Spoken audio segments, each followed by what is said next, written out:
Hey everyone, welcome to The Explainer. So, you guys are in 10th grade now, which means you've basically grown up completely surrounded by technology.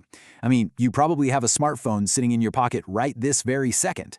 But have you ever stopped to wonder how our digital world actually physically connects?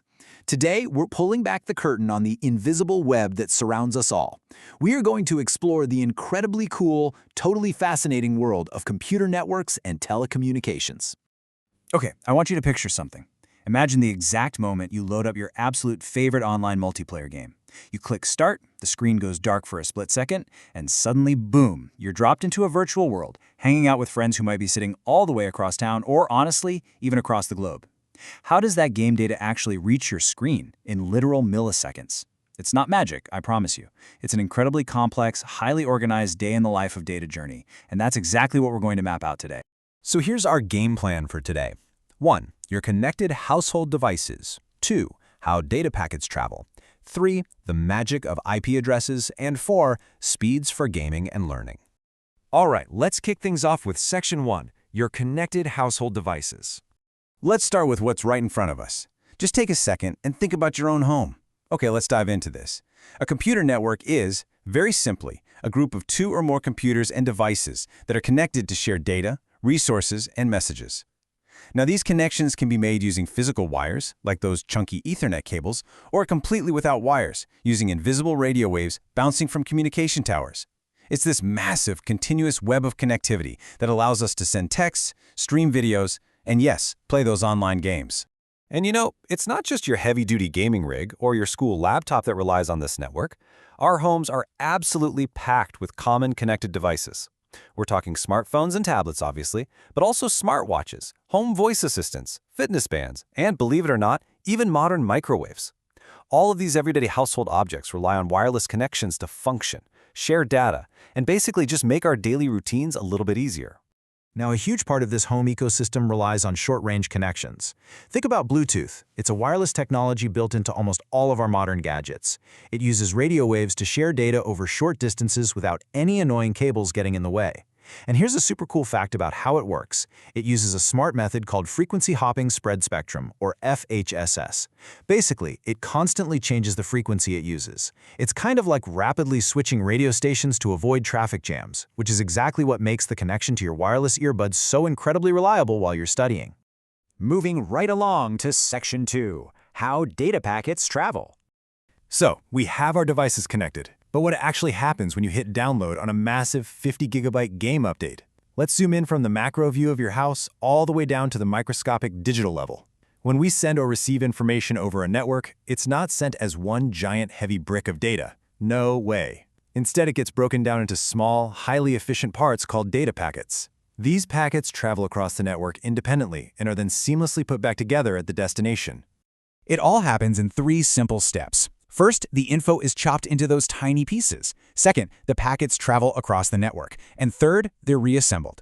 Think of it like trying to send a massive 1,000-page book to your best friend in the mail. Instead of paying to ship one heavy box, imagine you tear out each individual page, put it in its own envelope, and write the sender and receiver address on every single one.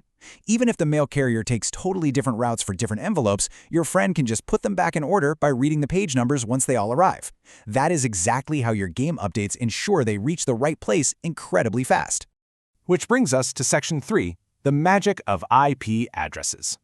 Wait a second, though. How do those little digital envelopes actually know where your specific computer is among the billions of devices on Earth? Well, this is the job of the Internet Protocol, or IP. IP gives each and every single device on a network a completely unique address, and it's responsible for routing data between them. When you're at home, you have a device called a router. A router is a super intelligent piece of hardware that inspects and forwards these data packets. It works directly with IP addresses to figure out the absolute best, fastest possible path for your data. It is literally the traffic cop of your home network. Now, what's really interesting about this slide is how we're actively having to upgrade this massive digital address book. For decades, we relied on a system called IPv4, which used a 32-bit address structure. But fun fact, we actually started running out of unique addresses for all our smart devices. So, the world is moving over to IPv6. Not only does IPv6 use a massive 128-bit structure, meaning we have enough addresses for basically every device imaginable, but it also provides built-in encryption and authentication. So it's a massive, highly secure upgrade to the Internet's whole infrastructure. And finally, Section 4, Speeds for Gaming and Learning. All right, class, so the addresses are set, the packets are ready to move, but how fast can they actually travel? To answer that, we need to talk about throughput. Now, bandwidth is kind of like the theoretical maximum speed of your connection. But throughput? Throughput is your real-world speed. It's the actual amount of data that successfully makes it from the server to your screen in a certain amount of time. We measure this in bits per second, megabits per second, or, for the really fast stuff, gigabits per second. Simply put, throughput is the defining factor that determines if your game stutters right when you're about to win, or if your teacher's video call drops right in the middle of a sentence. And our throughput capabilities have absolutely skyrocketed thanks to mobile broadband. We went from the days of simple 2G text messaging to a world where 4G LTE brought us reliable video classes and fast downloading. But the real game changer here is 5G.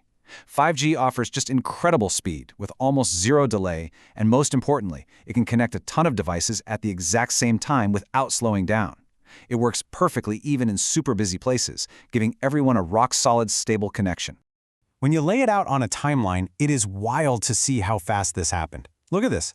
In 1991, we just had basic 2G texting. By 1998, 3G gave us our first real taste of mobile internet access. 2008 brought 4G and the total explosion of mobile video.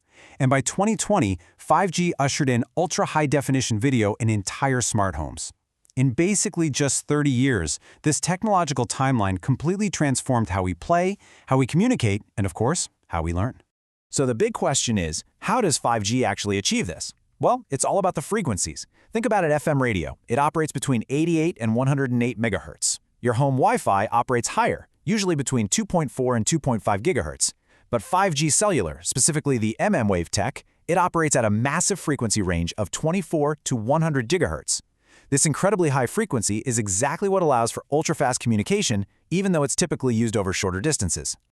And this brilliantly illustrates what happens when you pair that incredible high-speed Wi-Fi and 5G connectivity with modern devices like laptops and tablets. You completely unlock the full potential of e-education. It's the physical network empowering your mind. Because of these high-speed, packet-switching networks, e-education brings massive benefits to 10th graders like you. You get to study at your own pace. You have instant access to a huge variety of materials, from digital textbooks to complex video simulations. Learning can happen absolutely anytime and anywhere. And let's be real here, there is unmatched convenience in being able to comfortably attend a morning lecture while you're still in your pajamas. To sum up today's lesson, I want to leave you with this exact quote from our source material. 5G is changing the way we live, learn, travel, and use technology in many fields.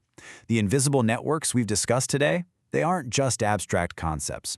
They are the active physical infrastructure that is empowering your household's smart devices, ensuring your multiplayer games run lag-free, and totally revolutionizing how education is delivered to you every single day.